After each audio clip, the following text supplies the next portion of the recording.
Përshëndetje miq, mirë se erdhë dhe sot tek Ti jetosh besimin. Uroj që të keni një ditë super të bekuar me Zotin edhe të jeni mirë. Sot do flas për shëmbulltyrën e Jezusit mbi drurin që nuk jep fryt, koha e hirit dhe përgjegjësia për të dhënë fryte. Shëmbulltyra vjen kështu. Ja, kanë kaluar 3 vjet, po vite kërkoj fryt në këtë fik dhe nuk po gjej. Prite, pse ta zër kot tokën? Kjo shëmbulltyrë është e thjeshtë, por tronditse. Një pemë është e mbjellë në vresht, është ushqyer, është ruajtur, por nuk jep fryt. Pronarit i duket e kot. Vreshtari ndërhyn tani, kërkon edhe pak kohë, edhe pak durim, edhe pak kujdes shtesë. Jo për të justifikuar pemën, por për t'i dhënë asaj një mundësi që të ndryshojë. Tani këtu shikojmë 2 realitete të sjella së bashku. Nga njëra anë drejtësinë, nga ana tjetër mëshirën, kërkesën dhe durimin, përgjegjësinë edhe hirin. Blaise Pascali është personaliteti i cili mishëron pikërisht këtë të vërtetë. Ai jetoi një kthes të thellë në jetën e tij pas një përvoje të fortë me Zotin, të cilën e quajti nata e zjarrit. Pas asaj nate, Pascali e kuptoi se jeta nuk ishte më për të një teori, por ishte për të dhënë fryt. Ai shkroi: Ti nuk do të më kërkoje, po të mos kishe gjetur tashmë jetën time. Ai e kuptoi se koha e hirit është dhuratë, por jo e pafund. Siç thoshte edhe Seneca, ndërsa ne e shtym jetën, ajo po kalon. Ndëroni të ndaj për ju miq disa të vërteta të rëndësishme. E vërteta e parë, Zoti kërkon fryt, jo thjesht prani, jo thjesht ekzistencë. Pema nuk gjykohet sepse ekziston, por sepse nuk prodhon. Besimi nuk matet nga fakti që ne jemi në vresht, por nga fakti që sjellim apo jo fryte dhe jetë përreth nesh. Së dyti, hiri është mundësi, jo justifikim. Vreshtari kërkon kohë shtesë, në mënyrë që të punojë më shumë për pemën.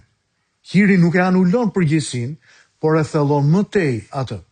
Së treti, ka një urgjencë shpirtërore. Shëmbulltyra na thot koha është dhuratë, jo garanci. Zoti na jep kohë për pendim, por jo premtim për ditën e nesërme. Shoqëria jonë miq jeton me idenë se ka gjithmonë një të nesërme. Ka gjithmonë më vonë, pastaj.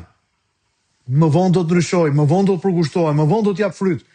Por filozofi i madh Martin Heidegger thoshte, autenticiteti fillon kur njeriu përballet seriozisht me përkohshmërinë e vet.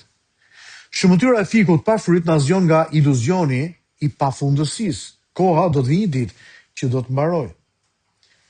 Sot Jezusi na pyet, çfarë fryti po prodhon jeta ime? Fryte karakteri, dashurie, drejtësie apo shprese? A je duke përdorur hirin si nxitje për ndryshim apo si një justifikim për mëkatin? Nëse Zoti do të kërkonte fryte sot, çfarë do të gjente në ty?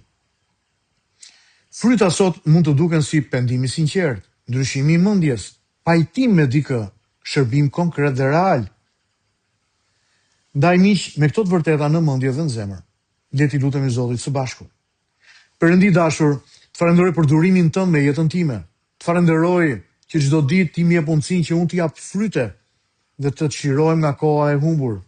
Më va ditë me frymën tënde dhe më krahasit aty ku duhet, në mënyrë që jeta ime të japi shumë fryt, sepse ti më ke zgjedhur mua dhe të gjithë miqtë mi që t'japim shumë fryt dhe fryti ynë të jetë i qëndrueshëm.